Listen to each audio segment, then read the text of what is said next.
दूसरा ये गालो मुनि के जो बच्चे हैं सभी ऋषि, इन पर कृपे बच्चे जो हैं श्रृंगी ऋषि महाराज,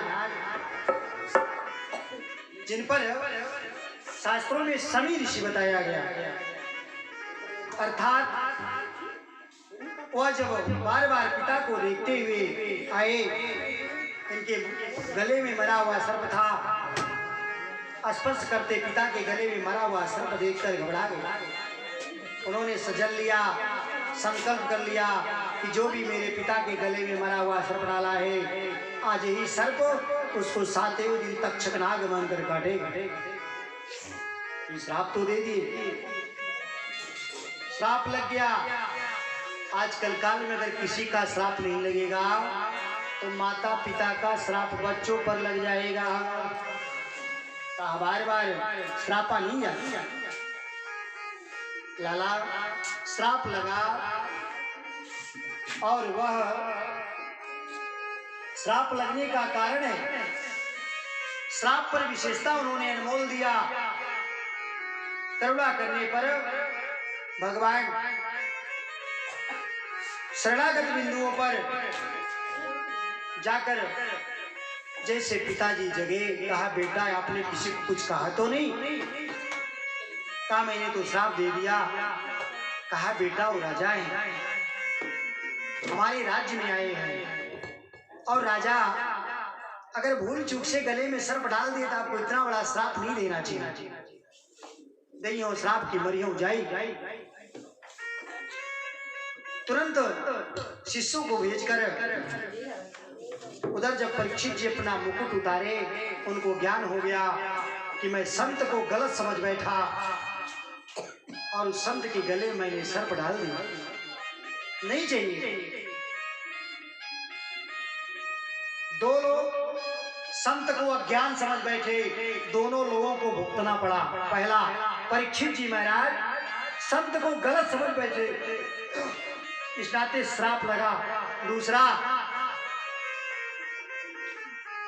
कालनेमी संत बनकर गया था, हनुमान जी लक्ष्मण बूटी लेकर लेने जा रहे थे, रास्ते में पहुंचकर कुटी बनाकर बैठ गया और जप रहा था राम राम, जप रहा था भाई, गलत ढंग से जप रहा था,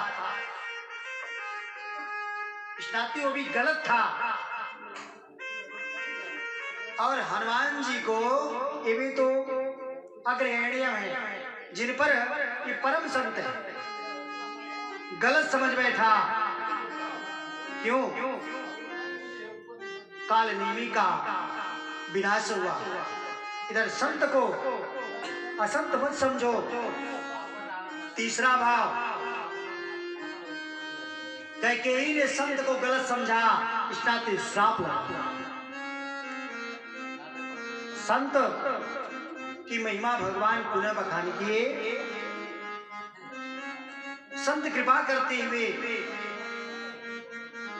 संत ने आश्रय लेकर परीक्षित जी महाराज को जब जाकर संत महात्मा मिलने आ रहे थे, परीक्षित जी घबरा गए। परीक्षित जी ने कहा इतने संत हमारे दरवाजे पर, क्या आपको नहीं पता? तब तक गुरु जी के भेजे हुए शिष्य आ गए। कहा राजन हम लोगों को क्षमा करें, चूंकि श्राप दे दिए हैं कि आज के 7वें दिन आपको तक्षक नाग काटेगा। कहा तो क्या हो? उनको गम नहीं था मरने से, श्राप स्वीकार किए। कहा राजन, कहा हे भगवान अगर श्राप नहीं लगता तो संतों का दर्शन नहीं होता, गुरुजनों का आशीर्वाद नहीं मिलता, अगर संग नहीं मिलता तो उद्धार कैसे होता? श्राप को उन्होंने स्वीकार कर लिया और संत के आशीर्वाद लेकर सभी देवता पहुंचकर परीक्षित जी को सोच रहे हैं। कहा, परीक्षित जी, आपको श्राप लगा है, 7वें दिन चला जाना है, आपको डर नहीं है? कहा, मरने से क्या डर? कहा, मरने तो संसार आया है।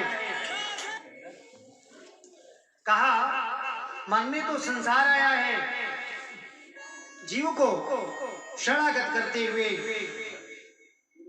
शरणा नारायण पर कृपा किए। कहा, मरने से मैं नहीं डरूंगा। संत का श्राप भी, संत का क्षमा श्राप से भारी। उस श्राप को उन्होंने स्वीकार किया। गुरु के बच्चे चले गए, गुरु जी को आदेश दिया। गुरु जी ने कहा, राजन, अपनी मुक्ति का साधन जो है उसे सुधार लो। चलित डगरिया। भगवान कृपा करते हुए नारायण वंशों पर आश्रित देते हैं। परीक्षित जी महाराज करुणा करते हुए कृपा करते हैं। आज सारे देवता आकर परीक्षित जी का जय जयकार करते हैं। संतों ने बोला, चलत डगरिया।